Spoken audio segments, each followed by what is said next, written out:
ರಾಮನಾಮವೆಂಬು ನಾಮವನೆನೆದರೆ ಭಯವಿಲ್ಲ ಮನಕ್ಕೆ. ಮೂರು ಲೋಕಕ್ಕೆ ಕಾರಣ ಕೆಟ್ಟ ನಾರಾಯಣ ಜಲಕ್ಕೆ, ಶ್ರೀಮನಾರಾಯಣ ಜಲಕ್ಕೆ.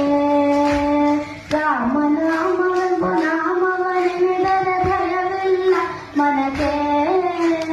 ಮೂರು ಲೋಕಕ್ಕೆ ಕಾರಣ ಕೆಟ್ಟ ನಾರಾಯಣ ಜಲಕ್ಕೆ, ಶ್ರೀಮನಾರಾಯಣ